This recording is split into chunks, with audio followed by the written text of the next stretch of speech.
Very soon we'll cross the New Year's threshold.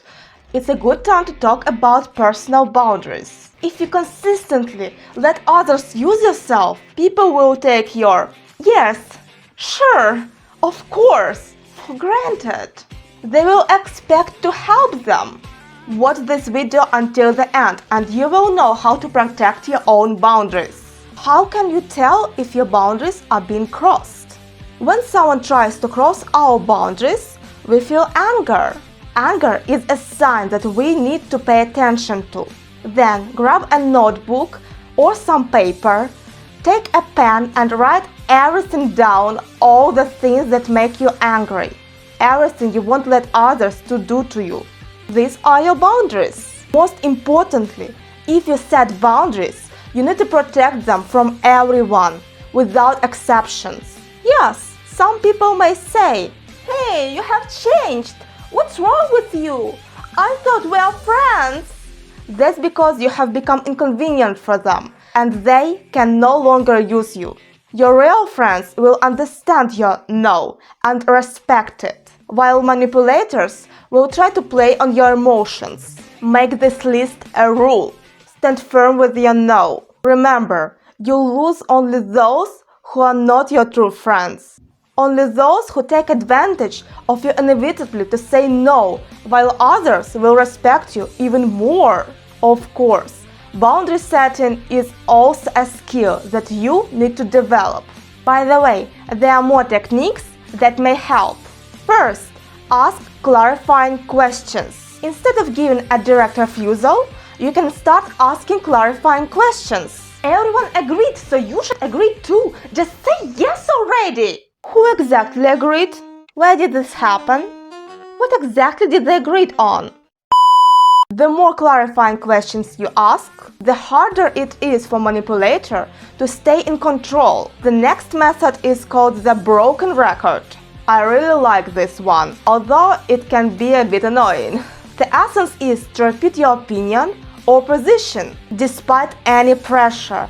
For example, "You should help me with this now, today." "I already told you I can't do it today." And so on, over and over, no matter how many times the manipulator tries to sway you. And honestly, you have to be very patient here.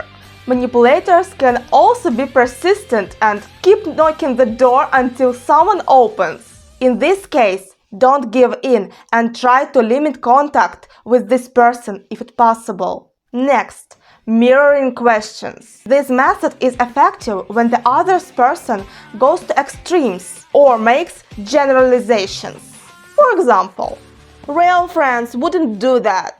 So, you want to tell me that you don't consider me a real friend. Whenever the manipulator throws out an accusation, you mirror it back as a question. This helps create doubts and can weaken their push. The next one is using humor. This one is great, but requires skills, flexibility, and quick thinking. But it can really help lighten the atmosphere. For example, "If you don't do that, it would be the end of the world." Really? Good thing I stocked up on a canned food. Humor often throws manipulators off their usual patterns and make the conversation easier. It's also important to delay response. Sometimes manipulators demand an immediate answer. Don't fall for it. This could be a trap. When the manipulator tries to get you to decide on the spot to agree to something right away, you can respond, "I need to think about it. Let's come back to this tomorrow." This phrase helps you to take a pause and avoid impulsive decisions.